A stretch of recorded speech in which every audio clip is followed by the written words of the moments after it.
Hey friends, if you wish to disable user account control in Windows 11, then please watch this video. I will guide you through the process. Now, how can we disable user account control in Windows 11? Search for UAC or user account control, whatever you want to, and click on change user account control settings. Now, there's nothing like completely disabling it unless you're using the last option. So if you pull it down to the absolute bottom, it will be disabled, which is not recommended, but it says that you will get no notifications. On the first one, you will get a few notifications. This one is a little harsher. It will give notifications and flashing, and this one will almost give notifications for everything if you push it to the top.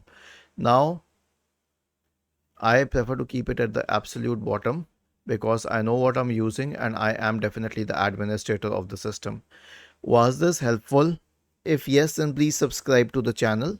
If not, then let us know in the comment section of the video on how we could help you further.